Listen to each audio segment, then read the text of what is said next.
beaucoup. Si vous nous rejoignez à l'instant, merci beaucoup pour votre fidélité. Désormais, eh bien, il est l'heure de retrouver Eric Seban. Bonjour Eric. Bonjour.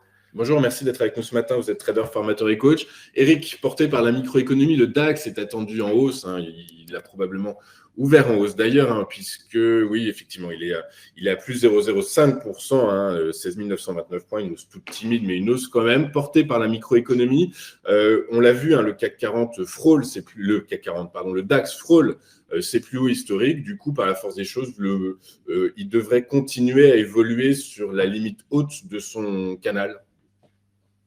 Oui, ça c'est probable. Alors, on n'ouvre pas vraiment en hausse là par rapport à la clôture. Alors, le cours du cash, en effet, par rapport au cash, ça va, mais par rapport au futur, on est légèrement en train de baisser pour le moment. Mais bon, c'est à la marge. Mais c'est important parce qu'en fait, en effet, le DAX évolue dans le haut de la zone dans laquelle il évoluait depuis la mi-décembre. Et il latéralise dans le haut de la zone depuis maintenant une quinzaine de jours.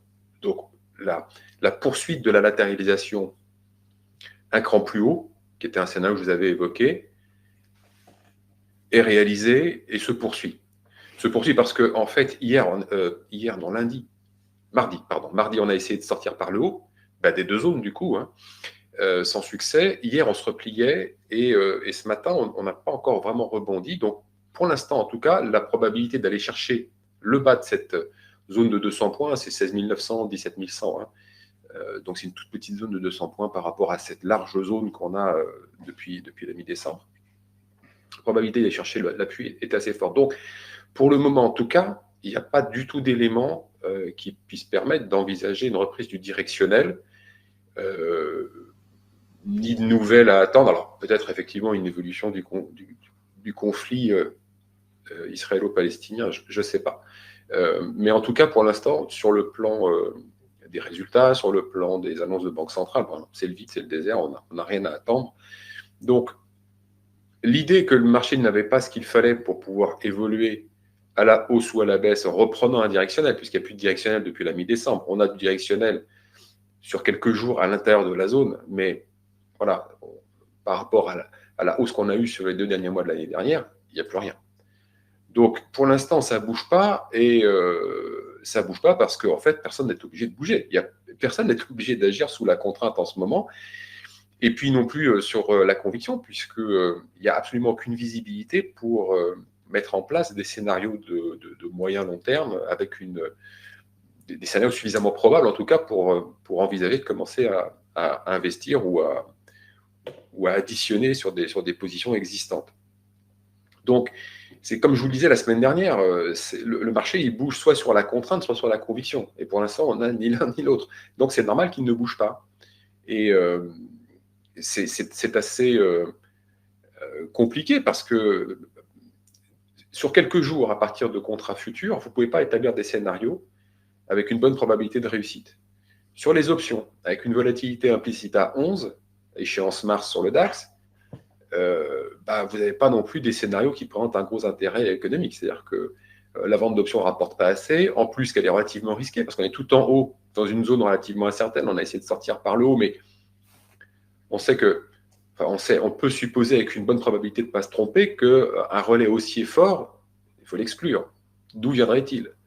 Un marché qui monte en se nourrissant de la contrainte des baissiers, ça ne peut pas monter très haut. Il faut de la conviction pour prendre le relais. Donc, mettre des scénarios en place avec une volatilité à 11, c'est pas beaucoup engrangé sur les ventes d'options. Se protéger, ça coûte de l'argent. Donc, à la fin, il n'y a pratiquement rien à gagner et un risque à prendre. Sur les futurs, je viens de le régler, c'est pas possible de prendre des positions en swing. Parce qu'à l'endroit où nous nous trouvons, il n'y a pas de quoi tirer encore pareil de scénarios qui puissent avoir une bonne probabilité. Donc, là, on a un contexte qui est vraiment propre à une attitude attentiste. La seule chose qu'on peut faire éventuellement, si on sait comment faire, et à mon avis, ce ne serait pas une mauvaise idée, c'est de couvrir ses positions. C'est-à-dire qu'à partir du moment où on est tout en haut, qu'on voit qu'on a du mal à monter, on pourrait très bien baisser. Parce que qu'est-ce qui pourrait déclencher maintenant quelque chose ?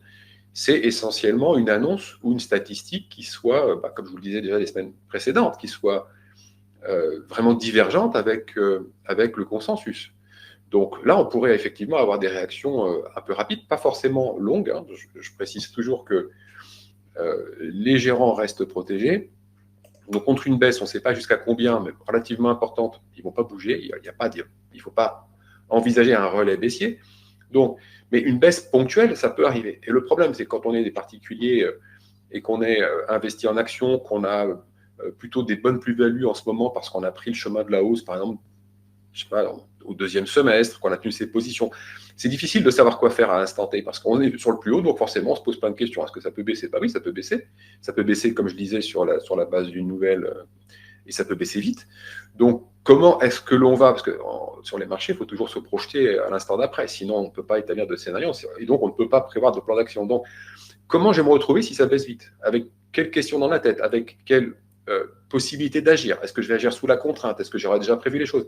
Si on ne veut pas se prendre la tête avec tout ça, il faut protéger ses portefeuilles comme le font les gérants. Donc, comme les options ne sont pas chères parce que justement la volatilité implicite est faible, c'est le moment de se dire, OK, je ne vais pas encaisser mes plus-values tout de suite parce qu'à mon avis, ce n'est pas une bonne idée. Le marché peut continuer à monter. Comme je le disais, il ne peut pas monter très fort et très longtemps en se nourrissant uniquement de la contrainte des baissiers, mais il peut continuer de monter lentement, une hausse larvée, scénario que je vous indiquais déjà il y a plusieurs semaines, 2 semaines au minimum.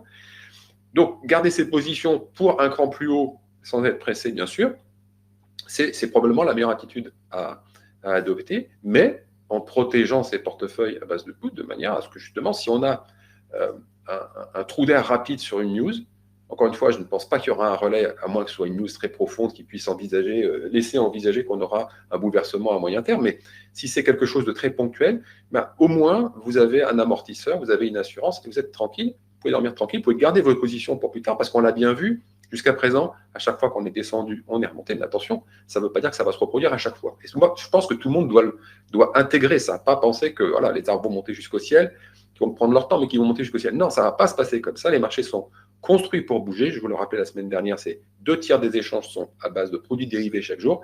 Donc, tout peut aller très vite parce que justement, les produits dérivés amènent des contraintes d'ordre technique, des obligations de faire à partir de certains niveaux de prix. Et donc, à partir de là, tout peut aller rapidement. Pour se protéger contre ça, encore une fois, apprenez à utiliser les options. C'est facile. À base d'achat d'options, on peut protéger son portefeuille très facilement et dormir tranquille en attendant, comme dans des marchés comme cela, que le marché fasse ce qu'il a à faire sans avoir à se poser trop de questions. Alors, s'il y en a bien qui ne dorment pas tranquillement en ce moment, ce sont les dirigeants des banques allemandes, puisqu'hier, il y a une petite annonce qui a fait l'effet d'une petite bombe outre-Rhin, c'est le principal prêteur allemand spécialisé dans l'immobilier commercial qui a augmenté de 100% ses provisions pour défaut de paiement, pour risque de défaut de paiement. Est-ce que ça pourrait être, cette information pourrait être le déclencheur d'un mouvement peut-être négatif pour le DAX?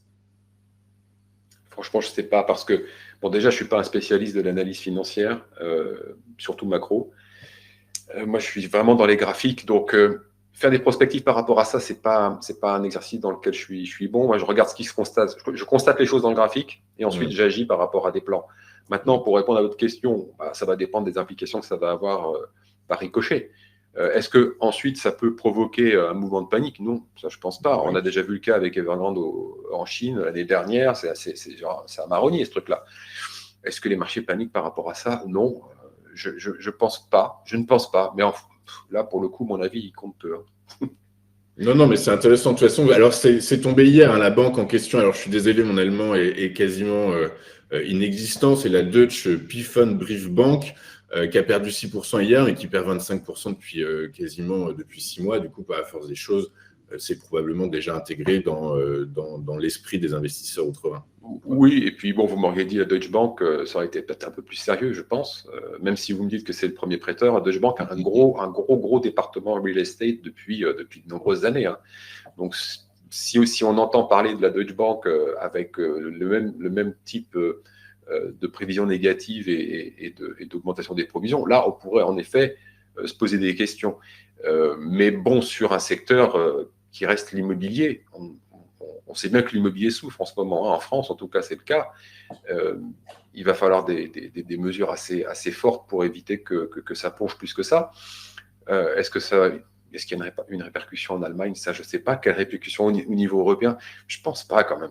On reste quand même assez loin des marchés financiers et je ne pense pas qu'un prêteur immobilier puisse faire de gros ricochets sur tous les autres secteurs. Ça me paraît peu probable. Maintenant, tout est possible, c'est les marchés.